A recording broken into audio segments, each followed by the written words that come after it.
We are on and live. Sorry about that, where there was a little bit of a technical difficulty behind the scenes.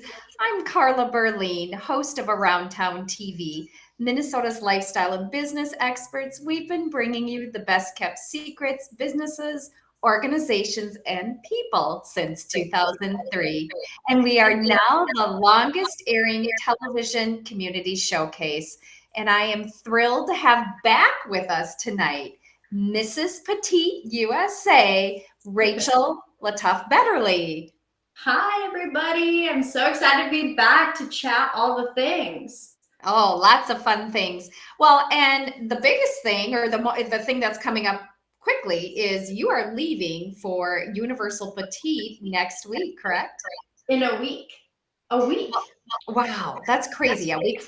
Well, and for those of you who aren't familiar, well, Rachel was on our show back when she was first crowned, or shortly thereafter, Mrs. Petite USA. But she is from Minnesota. She's a hometown gal, and we're so proud of her.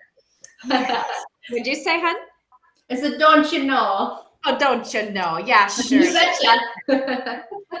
And so we're so proud of her because she, of course, won the Mrs. Petite USA title and now is going on to Universal Petite. And for those who may not be familiar, can you explain a little bit about the pageant and what this is going to entail of where you're going? Yes, it's super exciting. So, if you compete in the Petite USA system, which is my pageant system that I'm representing right now, you get to compete for the international title, which is Universal Petite, depending on your division. So, for me, it's Mrs. because I'm in the Mrs. division. So, I'll be competing for Mrs. Universal Petite in a week. And get this is what's crazy, is this pageant is on a cruise ship to Mexico. Woo, that's It's fun. pretty crazy. I can say I've never done that. I'm really excited. I'm always one to want to do things that are new, that feel like I'm out of my comfort zone a little bit, that challenges me. And I think that just brings a new level, a new layer to pageantry that I find very, very interesting. Well, and do you like boating? I love it. I love water. I'm a Pisces. Let's give me all the water. Give me everything. I've been on 2 cruises before, Oh, so for you me, know. it's right up Yeah. my alley. Let's do it. Yeah. Oh, that is, yeah, yeah. No, that'll be a blast for you then. You've already done the cruising thing. You know what to expect there. And of Yes. course, pageantry, you're not new to pageantry. I knew her when she was a miss. Um, Hmm. but very proud of you. And as a lot of people also know, because I was posting this, Rachel is a visual arts teacher, and she was just a top 11 finalist for Minnesota Teacher of the Year. That is so, just congratulations again. That is amazing. Thank you. That was a big thing. I always kind of joke that it's like a pageant, just with no crown and sash, but they really kind of treat it that way. So I owe a lot of what I've done in pageantry to help me find success with Teacher of the Year and having, I could talk all day about Teacher of the Year. It is like going down a rabbit hole for me, but I am just very honored, very grateful for that because I know it is definitely something that is very rare and you have to work very hard for it. So I am very honored. Well, and you're young. I mean, you've been teaching for how many years now? I've been teaching for 11 years. You have to have Oh, a minimum of 5. okay. So there is that. You can't just be fresh out of the gate type of teacher, but you do need a minimum of 5. But yeah, I'm at 11. People wouldn't think so, but I'm there. I started fresh out of college and Yes, just you did. ever since. Well, and I was going to ask you your why of pageantry, and you kind of already answered that it correlates with what you just did with Minnesota Teacher of the Year and perhaps Yes. teaching. Let's touch on that. I know you said it's going down a rabbit hole, but I know that's near and dear to your heart. So let's talk about that. Yes. So with Teacher of the Year, you get nominated, and then from there, it's up to you if you want to accept the nomination. And from that, you have a series. It's like writing papers again. I feel like I'm in college all over again. I had to write papers and well, 2 papers. It was 2, and you have the first one is more so about your your pedagogy, your philosophy of education, and how you reach students, and basically what you're passionate about in education. And Mhm. for me, it's healing through the arts. So I hit that very hard. And then they also want some concrete evidence of how you utilize your philosophy and teaching in your practice. And so they want real, tangible evidence. And of course, you do got to know how to write a little bit because it's like storytelling. They also want to know your why of why you became a teacher, essentially, and it's sharing my story. Just like in pageantry, you have to share your story with who you are. And I thought that, or I guess when I was doing the the essays, I was Mhm. like, I'm going to treat this almost like storytelling as if it were a pageant, even though it's not. And it ultimately ended up working to my benefit because I think I was Oh, able to establish a connection with those judges, which there's 18 of them, by the way. And oh yeah, it's intense. So they have 18 judges. You go through that round of they look through your writing, and then they also look through a developed resume in your professional development, your philanthropy, which mhm. my philanthropy was kind of stacked. I was like, I think I got that down. And You so do too. Yes. they go through that, and then Mhm. eventually they start kind of weeding it out a little bit. And then you have to do a video submission answering some tough questions. They can be a little bit more on the political side, but once you do that, then they dwindle it down again, and you just Mhm. keep going to the point where they get to that top 11. And then you go in for Minnesota Teacher of the Year week and you do an interview, and that's 30 minutes long. It's super Wow. fun, but it's intense in Right. an extent. It takes pageantry to a whole new level, versus a Oh, 12-minute absolutely. interview or correct. Yes. Well, and for those of you who didn't see the last show in December when Rachel was on as our special guest, she just was talking about art and visual arts and healing as one of her methodologies. And for those who might not be aware, life hasn't always been the crowns and roses and sash. She is also a childhood sexual abuse survivor, and that's intense as well. And so Yes. it sounds And like I that was talked about that actually in my interview process. I actually did bring that up because that ultimately is why I became an art teacher in the first place, establishing healing through the arts, and knowing when I was a kid that I didn't feel so alone. I felt like I had that control. I really needed to express myself, which was why art is so vital for children in schools. And I kind of wanted to be that teacher that I never essentially had. I love all my teachers, don't get me wrong, but right. I felt like there could be a teacher, and I had space in that, and I could fulfill that as an educator myself. And that's ultimately why I became an educator in visual arts at that. And it really does keep me passionate. It keeps me loving what I do every day. And I try to not necessarily convince, but try to encourage and tell people that art is more than just painting. It's more than just making pots. This is wellness for children. This is a way to ease their stress. This is a way for them to cope. This is a way to build their mental health, to process their emotions, and to also creatively problem solve and use their brain in new ways. It's so vital to our schools, which is why I feel more passionate now than ever to just continue to advocate for the arts and have that seat at the table. Would you say too, as a teacher that's teaching that, it's continued your healing? Oh, 1,000%. That's a great point because I see kids struggling a lot, and a lot of the time, students who do have mental health issues or who do come from trauma are very creative because they need that outlet, and they find that outlet in really dark places. And Yeah. so, for me to be able to help them also process, but push them a little bit to know that they can achieve a higher standard with their art, because I do want to push them to their level. I always meet them at their level. And I always think at the same time, when I push them at their level, I'm also growing as an artist, and I'm also healing too. And it's just been a really beautiful thing because it's helping them, and yes, it's absolutely helping me. That is fantastic. And as we were talking about for Minnesota Teacher of the Year, philanthropy is a big deal. And I know that's a big deal for you. Your sketchbooks being one. Let's share that, because I'm so proud of you for all you've accomplished. Not only with that, but the other. But that's just such a cool tool. Let's talk about that. Well, thank you. So I started this campaign called Sketchbooks for Kids. And essentially what this is I provide sketchbooks and material pouches to kids who come from trauma, financial hardship, mental health issues, whatever it may be, domestic violence. And I try to get these sketchbook sets into the hands of those kids that need them most. But here's the thing. I need essentially a sisterhood to help me do that. I need community members to help me do that. So what I do is I utilize the pageant system. I utilize Petite USA and ultimately Universal Petite to help get these sketchbooks out into different states, to different areas, because those women who are part of the system are like, yes, Rachel, we want to help you. They're super supportive. They're like, hey, I have kids from XYZ. We will get you those sketchbooks.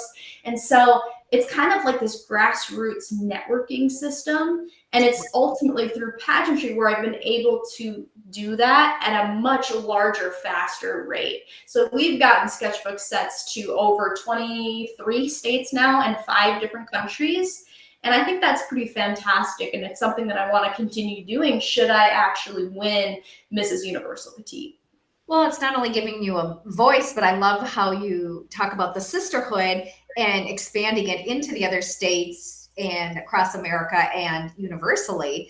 And what a great thing and a need. And if anyone's watching and they want to support to help you get more sketchbooks out there, how should they do that? Donate? Yes. Or So what they can do, it's a great question. What they can do is go to my Instagram and you can search Sketchbooks for Kids. You'll find an Instagram and there will be a link for you to purchase items from an Amazon wish list. So all of those items get sent directly to me. And so you know if you're buying 5 sketchbooks that they will get sent to me. You know exactly what your money is going towards. And that's really is the main thing. But you can always just support by following, by liking, by just supporting the cause in that sense. Because when we're building the kind of camaraderie and hoorah, let's do this, then it's going to make other people want to donate and help out too. So even if you don't want to donate financially, your support is also highly encouraged. Oh, fantastic. And I will make sure I add that. I'll go back in and connect all the links when we're done. And then that way they'll know where the Instagram page is as well. What else have I not touched on that you wanted to share tonight with our viewers, or you thought they should know about everything that I did when I was promoting you? I mean, we've really touched on so much, Carla, and I appreciate your support so much because it's women like you who are just really building this sense of empowerment for other people. It's very encouraging, and I just love that so much. So I appreciate you so much. But no, I think that what's exciting to me is the fact that I do have this opportunity with this international title to really expand this global concept of universal healing. And for me, that is my core purpose. Because if we think about it, art is the universal language. It doesn't matter where you come from. It doesn't matter what language you speak. Art is going to be that essential tool no matter where you are in your life. And I just find that thing so beautiful, that concept so beautiful. And so I know for me, this title is just so much deeper. The potential to have that international title, you can really make a difference. But I think it's important that with all of that, like global, I don't want to say power because it's not power, but you have a chance to really use that global microphone. And so for me, it really is knowing and recognizing that that is an opportunity there. And it's something that I want to utilize back to my core, which is healing through the arts. Well, and you're thank you again for your kind words to me, but it's mutual. And many of the viewers may or may not know, I talk about it sometimes, but I didn't get the good experience from art. In fact, I ran from art. It was the last credit I took I graduated from college, you had to have music or art, and I'm tone deaf. I could play the piano and the clarinet, but I was a baton twirler. And that was my art, the performing arts. And I had a horrible art teacher growing up, especially in elementary school, who was later terminated or kind of forced out. He was abusive. And so it made me not a fan of art. And I felt, I just remembered all the, yelling and, that and it wasn't my thing. Yeah, stressful. And in fact, I was joking with the neighbors. We were talking about something the other night, and I said, I think I was absent from kindergarten when they taught you how to cut straight, because even when I'm wrapping gifts and stuff, but a lot of that comes back from that. But you have set that example for me, and I'm watching you not only on social media, having you as a guest, watching what you're doing, not only with your sketchbooks, with these kids. It helps me heal from my bad experience because I can see how beautiful it can be, which is one of the reasons I wanted to have you back on before you left, not only to wish you good luck live on the air with all of our viewers, but to let you know that. Thank you. Well, and it is unfortunate that you have had that experience, and it's tough, right? Because growing up, there are those experiences, and I know for me, I always control what I can control, but art should be one of those things that is, yes, it pushes you to make you think in new ways. I think it's okay for people to have a little bit of frustration, because that's how you know your brain is working, right? When you're trying to make something. Absolutely. But you don't want to be overstressed to the point of you're scared to even go into the room, because that teacher should make you feel like you have a safe space, even if they want to push you a little bit to be your best. But you should know that teacher's just looking out for you to be your best and get to that point. And especially in elementary, that is so precious to me. I'm not an elementary art teacher. I am licensed in it. I can teach it if I want to, but I'm more of the high school, middle school realm. But elementary art is such a beautiful thing. And that's when kids love it. They are like, I will do anything. You want me to learn about this? You want me to cut? You want me to do this? And they're just like so precious and pure. And coachable at that age. Yes. And it's like, you do not want to tarnish that. You want to take that and just let that blossom and have them be open. So by the time I get them in middle school or high school, they're not so closed off with it. And we do see that. We definitely still see that. So it is very important. I encourage parents and whoever to think about also how they might be putting those feelings onto others and how that could be translating to younger people. Because what happens is, if they think that their mom and dad hate art, and there's respect of art or the arts in general, because there's lots of different art. They can respect music, they can whatever, but it's like, if you tarnish that, then you're tarnishing your child from really being a part of that experience and blossoming with it. So I always say that's the worst thing you could do as a parent, is just like stifle that creativity right away, because they really do follow and they mirror what their parents do, or caretakers. So always try to think, am I being negative towards the arts, or am I uplifting? Because there's lots of ways to support the arts, even if you're not an artist. Well, absolutely. And I'm lucky that I had the baton twirling as my performing arts. And I had an incredible, several writing professors, teachers. Well, before college, even one of my best teachers was my journalism teacher in high school, which is ultimately, this is why I'm doing what I do. So thank goodness that you do have that support and those mentors, and you need to be coachable. And like you said, when the kids are young, that's the time they are coachable. That's when you can shape and mold them and allow them or mentor them into, let them kind of grow into what their potential and possibilities are. Exactly. Because ultimately you want basically children to be open to seeing life as art. So no matter what it is that they're doing, maybe it's journalism, maybe it's I don't know, accounting, or whatever it is that they ultimately end up doing, everything is art to me, because you can always grow and learn about the craft of whatever it may be, even if it's down to how to pour concrete. Like, it just doesn't matter. There is an art to doing everything. And if you have children be open-minded, whether it's through the arts, through science, through math, whatever it is. If you can really manifest that and help that blossom, it's going to set them up for success later on. So it really is important to kind of help children get that mindset, and it really does start through the arts, through creative expression. Ah, that's fantastic. And I know you're up in northern Minnesota as a teacher. You have two little boys, correct? I do, yes, 3 and 5. Oh, wow. I forgot they were that little. Yeah, Yeah. they are. And are they kind of gravitating towards that arts already, or That the the quite young one excited? who's 3, Dash is kind of hard to say. He's such a goof. Like he just loves to be a comedian. He loves to just spotlight that. He's just such a free spirit. And then my older one, Ryland, he is more of a gentle, tender soul. Like he thinks Oh, everything is always alive and everything's just like so sweet. He'll like go and bring me flowers, and he's very detail oriented, and he definitely has a little more of the artsiness to him. He does draw quite often. He's kind of into architecture, oh, which is wow. kind of interesting because he'll go and draw me houses on the whiteboard and things like that. And he's getting really good at actually drawing people in the sense of, if like I have a bun on my head, for example, he will draw the bun, and he just turned 5.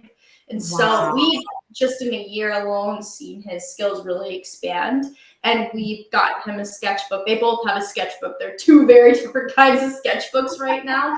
Because what Nash does and what Ryland does is kind of funny, but it's so important. They can be 5 years old. Just give them the drawing paper, encourage it. They don't have to make anything at all. It could be scribbles, and you could talk about how that scribble looks like a flower. It just be Right. abstract with it. Or what they think it looks like and telling you. Yes. Yeah, and they'll tell you what it is, and you're like, yeah, you know what? It also reminds me of XYZ, and just welcome it, and that's kind of what we're doing right now. Of course, he does have like coloring books, things like that. So, for example, a coloring book is great for helping a kid learn motor skills of staying inside the lines, right? But it's not essential. So if you the more you give kids blank paper, for example, and just let them do their thing and welcome that, and they don't feel like they messed up and they're just having fun with it, the better they're going to ultimately get when it comes to drawing. Because it really is like it's like a muscle. Mhm. It's a like technique. The more you do it, the better you will get at it. Muscle It's like memory any and skill. development. Yeah. So doing that when they're young though is really great. Even if you're like, I don't know what that is, but it's awesome. Amazing. Well, and I know you leave next week on the cruise to compete, but is there a way that we can follow you and watch you while you're competing at like a live stream or? Good question. It will eventually be posted on YouTube. I Okay. know that. Okay. Sometimes they do a live on Instagram. So if you are interested or just want to follow our content, you can go to Universal Petite, and that's on Facebook or Instagram. Or you can also follow my accounts. So that's Rachel Betterley, or you can follow Mrs. Petite USA. Okay. So they're all there. It's just as far as I think last time they had a live stream. Here's the thing: it's hard though on a cruise ship because your internet can cut in and out.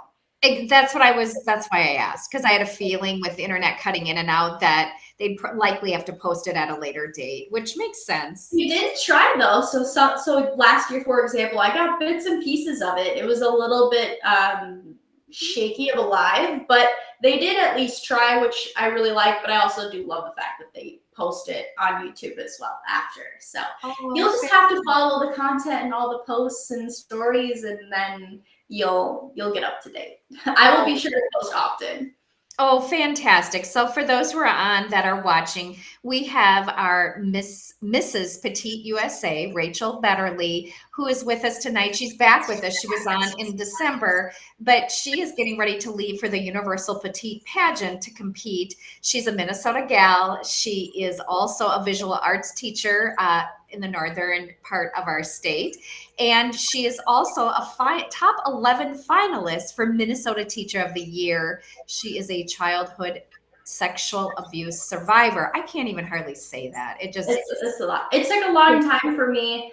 I finally processed it enough to where I can talk about it open and comfortably. And I think even the last time we were talking on my live, I was even getting a little bit choked up because it's really intense. But now I've processed it so much, and I've been so open with it that I've really been able to just finally just say it, to have an educational conversation and just speak my truth. And that's been such a great healing process for me as well. So I do encourage people, if they've ever had something intense happen to them, that it's really hard at first, really, really hard. But the more you talk about it and the more you advocate for yourself, I promise you, you're going to help yourself by healing, by talking about it, at least to the people that need to hear it. You don't necessarily have to be like me and become this advocate and I go and talk on all these podcasts and blah blah blah. I'm not saying you need to do that,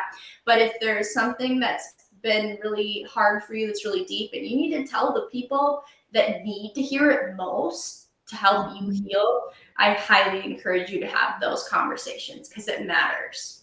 well, I know it ultimately led you to what your profession is, and then also combining that with arts and healing, and then it led her back to all this philanthropy, the sketchbooks for kids, and before I ask the next question, I probably saw, but Patricia had written, "Thank you for serving and teaching our kids. Good luck at your competition, Rachel." Patricia is a big advocate of youth and mentorship. And in fact, she's on our Leaders and Achievers Advisory Board. And she said advocacy matters. And she's a huge advocate for certain categories, especially the elderly and our youth too. But she said, "Thank you for sharing your story." And I know we really delved into your story in December. I didn't know if there was anything you wanted to mention at all on that for this show. I wanted to really stay focused on what's happening and what you've done. But if there's anything else you wanted to mention, you feel free. No, I think we really touched on a lot of things, and as I've said before, it's so important to just speak your truth, share your story, whatever it is, and let's also get more teachers nominated for Minnesota Teacher of the Year, because I'm on kind of a little bit of an advocacy train because I was the only rural northern Minnesota finalist. Wow. Was the only one, which I will respectively say that my top 10 cohort are absolutely amazing. Like, I have a group chat with them. They deserve those spots. And right. I have nothing against them by any means because they earn those spots. Those teachers are chef's kiss. But as far as helping people get nominated who aren't from the Twin Cities area, and I'm even from the Twin Cities. I grew up the Twin Cities, so it's like I kind of knew how to network it, but I'd really love to just see more teachers get nominated who come from different walks of life, and you might be surprised. So how can we nominate them, or can we? Great question. So on the Facebook page for Minnesota Teacher of the Year, that's what it's called, they post a link every October. And it's so simple. All people have to do, anybody can nominate a teacher. It could be a mom, it could be a grandma, it could be a student, it could be a parent of a student, it could be a principal, it could be anybody. And they click on the link and they just say the teacher's name, their email, I think it's their email, I don't remember exactly, and then your little tiny blurb of why they're a great teacher. It could be a sentence long. That's all it takes. That's so, you know what, and I'll put that link in this when we're done too. So if you do for next year, then everybody can be ready, because that's a great. I can share you the link in October too, or whatnot. But that's what I want to do. I'm on that train of, it should not just be, I should not be the only teacher from St. Louis County schools to ever have made it into the top 10. Like, that's to me. So I don't want about the teachers you know. Yeah, that's fantastic. And I know there are some great rural teachers. I know that for sure. So that's wonderful to hear. What else was there? It looked like you were going to say something, or did I? and No, I think you hit the nail on the head. And even if it's not rural, I'm very, very rural where I am. But even if it is a town like, I don't know, Morris, Minnesota, where it's big but small, right. it doesn't matter. These teachers can be from all over Minnesota, and so I really want to see more teachers at least get that recognition, even if they don't want to accept it all the way to top 11, because it is kind of, it's a lot. Yeah. It does take up a decent amount of your time, and a lot of teachers actually realize that if they win, it's like a job. It, Hmm. it's it's kind of crazy, but Right. I think it's important, even if they one just get nominated, they get recognized. You could make it into semifinals and you get an award. Even if you're a semifinalist, you get an actual really nice award. So people say they don't need the award, but to me, I think it's deserved. And I think, why not put that on your resume? That is nothing but helpful for you Absolutely. as an educator.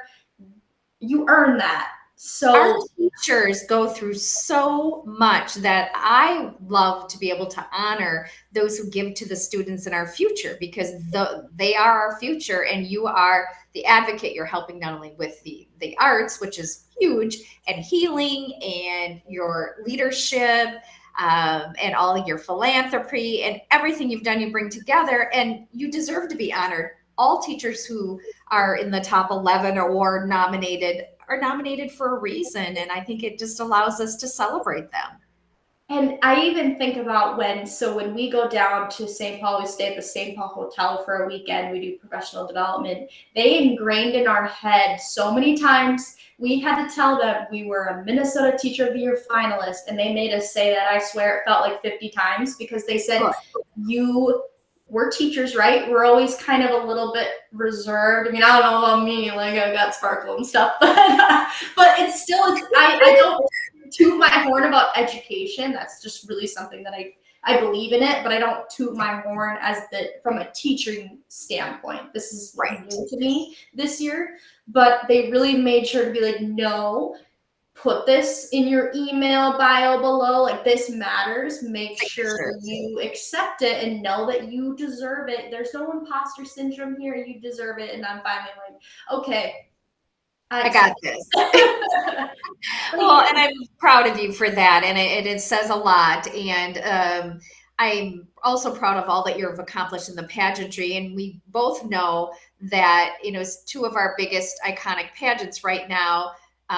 There's drama. There's no other way to say it. And then for me, I've always been raised for pageantry because I've worked behind the scenes so much since my days of competitive, that the title holders, the sponsors, the students, those involved in pageantry are stars of the show, and they should always come first.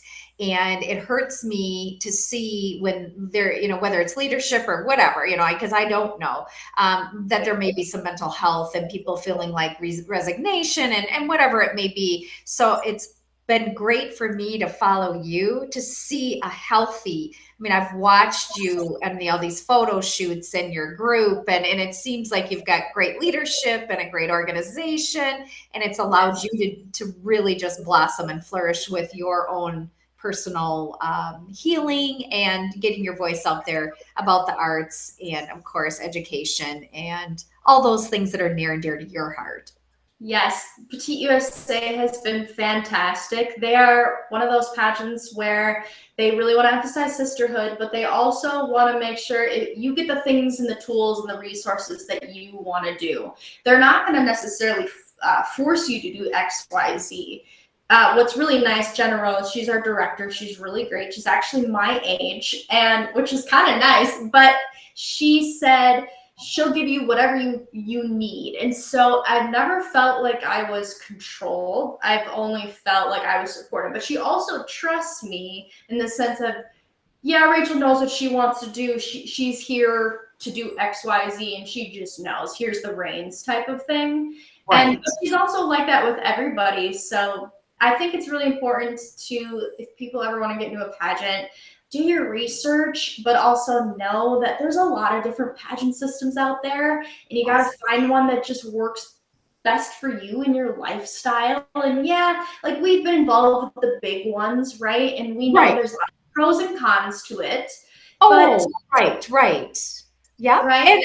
And it's changed even from when I competed to you competed. And whether it's local or state or national, leadership is key. And I love that it's important to you to be a leader as a title holder, and you can tell those involved. And I have to, kudos to them. I know they've been wonderful in supporting our posts for this show. And if they're watching, I just want to do not only a shout out on just this incredible job they've done, but the sponsors they have and the prize package.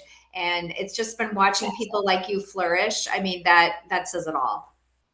Well, thank you. I feel like I'm burning at two ends of the candle right now because of all the prep that I've been doing between the prep, between the practicing and the philanthropy side to it, to teacher of the year, to Right. interviews, which I love. Don't get me wrong, I love this Right. part of the country. I I love the know. power of networking. But it's so funny because like now I'm finally at the point where they're gonna go like this, and it's like boom, showtime. It's like Right. the start of like 4th of July, you're going to start a firework and then it's going to go.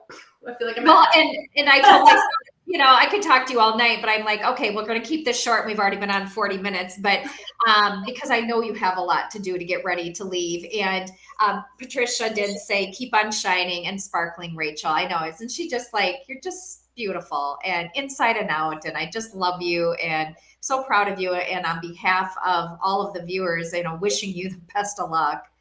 Thank you all so much. I love when people spread the love and just share the positivity and just be around good people. That's what it comes down to is find your people. And I just love networking and I love having conversations and talks like this. And so it's left me nothing but smiles and I feel very happy. So thank you so much, Carla. Thank you everybody for tuning in. And I will do my best to represent the USA. I'm very excited. So let's do it. You will be incredible. I can't wait to see. I have a good feeling. I do. I know. You've done all the work. I know that. I did. I worked very hard. I'm not even going to shy away from that. But ultimately, I know my mission, and I know I'm so proud to just be Mrs. Petite USA at the same time too. So the mission doesn't change regardless. But I also know that it's important to have fun, enjoy that part of pageantry because I know when I was younger, I stressed about it so much that I didn't even enjoy the process. And now age helps because you get mature, right? You get more mature. Wisdom, age, and experience and maturity. Absolutely. Yes, seasoned, and it's quite nice being on this side where you can just enjoy it and have fun and have the power of networking. And that's what I ultimately aim to do as well. Don't want to forget that. Oh, well, thank you. And for those who tuned in, towards the end of the show and that are watching, Rachel Betterley is our Mrs. Petite USA, getting ready to leave for Universal Petite. She is a top 11 Minnesota Teacher of the Year finalist and a visual arts teacher in Northern Minnesota. She is a childhood sexual abuse survivor and most importantly has been giving back with her sketchbooks campaign and philanthropy. And she took time out of her busy schedule to join us tonight. And we are so grateful. Thank you, Rachel, for your time. Of course. Thank you all so much. Have a great night. Yes, and next Tuesday, we did reschedule GB Layton. So tune in at 7 p.m. Central Standard Time, and rumor has it he's bringing his guitar. We'll see you all then. Yeah, thank you. Bye. Thank you, Rachel. Bye. Thank you. Oh, we are.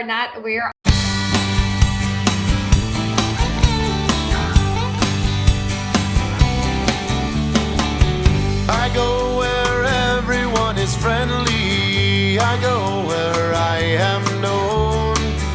I go where I'm not an illusion. Where I go, I've noticed everybody goes.